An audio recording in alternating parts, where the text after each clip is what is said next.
رمضان میں ہونے والا ایک ایسا معجزہ اور ایسی قدرت کے بوتل کے اندر مینار آ گیا، مینار اتر آیا اور بوتل کے اندر مینار کو دیکھا گیا۔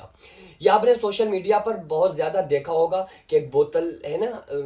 ہرے کلر کی، اس کے اندر مینار آ گیا ہے، یعنی اور وہ مینار مکے کا کے مینار کی طرح ہے۔ تو اس کے بارے میں لوگ بہت زیادہ کنفیوز ہو رہے ہیں کہ آخر یہ ہے کیا، اور یہ اللہ تبارک و تعالیٰ نے ایسا لوگوں کو کیوں دکھایا، اس کے پیچھے وجہ کیا ہے، اس کے پیچھے ریزن کیا ہے، اور ہم لوگوں کو ایسے وقت میں کرنا کیا چاہیے۔ کیونکہ یہ ایسی چیزیں جو ہوتی ہیں نا، دیکھو معجزہ جو ہوتا ہے، معجزہ کس سے بنا ہے؟ عجز سے بنا ہے، یعنی عاجزی سے، عقل عاجز آ جائے اس کو معجزہ کہتے ہیں۔ اور وہ معجزہ سرزد ہوتا ہے نبی سے، نبی صلی اللہ تعالیٰ علیہ وسلم کے ذریعے سے، اور جو تمام انبیاء علیہ السلام 1,24,000 کم و بیش انبیاء علیہ السلام آئے، انہوں نے معجزات دکھائے۔ حضرت عیسیٰ علیہ السلام قم بِإِذْنِ اللہ کہہ کے مردوں کو زندہ کر دیا کرتے تھے، اور تمام حضرت موسیٰ علیہ السلام نے جیسے ہی پتھر پہ عصا مارا تو چشمے ابل پڑے، اور اسی طرح سے انبیاء علیہ السلام کے بہت زیادہ معجزات رہے۔ کیونکہ عقل جہاں پہ عاجز آ جائے اسی کو معجزہ کہتے ہیں۔ اولیاء کرام سے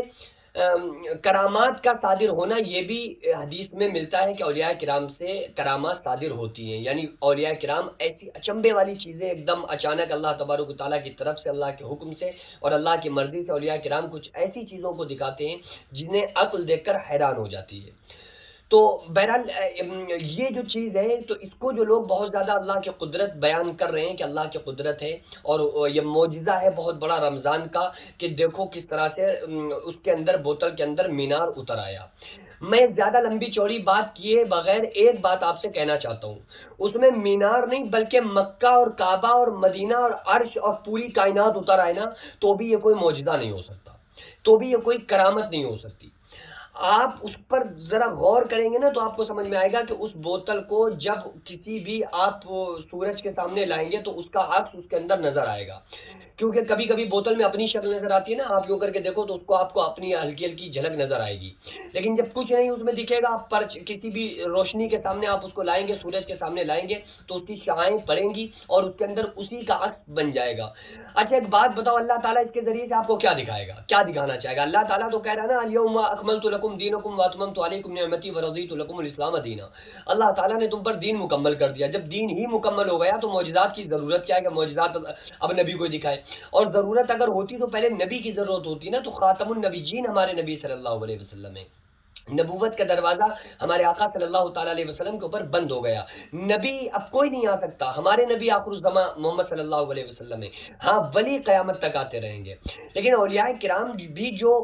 کوئی کرامت دکھاتے ہیں نا، تو وہ اس کا مقصد یہ ہوتا ہے کہ لوگ ایمان میں داخل ہو جائیں۔ اس سے کون سا دین کا فائدہ ہو رہا ہے، یا اس میں کون سی بہت بڑا کام ہوا جا رہا ہے؟ یار لوگ غیر مسلم ہم پر ہنسیں گے کہ یار یہ کیسے لوگ ہیں، جو اصل معجزات ہیں ان کو تو ہم چھوڑے ہوئے ہیں۔ رمضان میں سب سے بڑا رمضان کا اگر کوئی معجزہ ہے تو وہ قرآن ہے، کیونکہ قرآن جو نازل ہوا ہے وہ شہر رمضان الذی انزل فیہ القرآن، اللہ تعالیٰ نے رمضان میں قرآن کو نازل کیا، تو یہ سب سے بڑا معجزہ، اسے تو ہم چھوڑے بیٹھے ہیں، قرآن کو سنیں گے نہیں، قرآن پڑھیں گے نہیں، قرآن پڑھنے میں دل نہیں لگتا ہے، یہ ہمارے ذہن ہو چکا ہے۔ ادھر ادھر کی چیزیں اور ادھر ادھر کی باتوں میں پڑھ کر ارے بڑی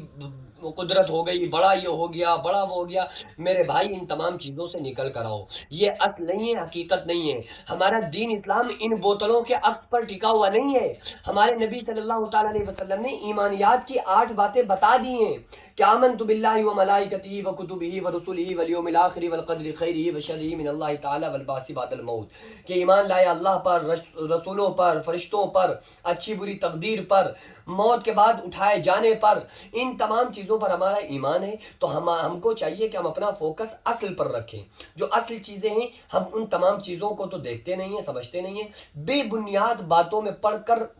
اس کو ہم بڑا ایشو بنا دیتے ہیں، بہت بڑی قدرت بنا دیتے ہیں، بہت بڑا معجزہ بنا دیتے ہیں۔ میرے بھائی ہم لوگوں کو اصل کی طرف آنا چاہیے۔ دوسری بات یہ ہے کہ جب اس طرح کی کوئی بھی چیز ہمارے سامنے آئے تو ہم اس کو شیئر کرنے میں، اس میں طرح طرح کی باتیں سوچنے میں اپنا ٹائم ویسٹ بالکل نہ کیا کریں۔ کسی بندے کے پاس آئی، جب پہلے بندے کے پاس دوسرے بندے کے پاس آئی، اگر وہ اس کو آگے نہ شیئر کرتے اور سوچتے کہ یار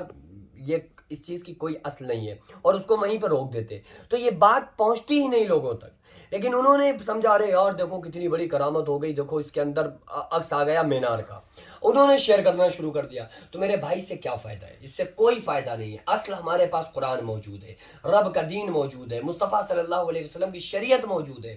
ہمارا ایمان اور دین اتنا کمزور ہے کہ بوتل کی عکس پر آ چکا ہے۔ ان تمام چیزوں سے نکل کر آؤ، اور ہم لوگوں کو شریعت مطہرہ کا پابند رہنا چاہیے،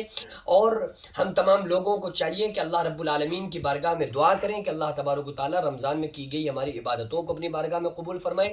آپ لوگ کمنٹس کر کے یہ ضرور جواب دیجیے گا کہ آپ لوگوں کی اس بارے میں کیا رائے تھی، آپ لوگ اس بوتل میں کیا سمجھ رہے تھے، اور اب آپ نے اس سے کیا سمجھا، اور اس سے پہلے آپ کی رائے کیا تھی۔ میرا خیال ہے جو عقل مند سمجھدار لوگ، دانشور لوگ ہیں، ان کا یہی خیال ہوگا کہ وہ کچھ نہیں، وہ ایک عکس تھا، اور یہ دین بھی نہیں ہے، اس کا اصل سے کوئی تعلق نہیں ہے۔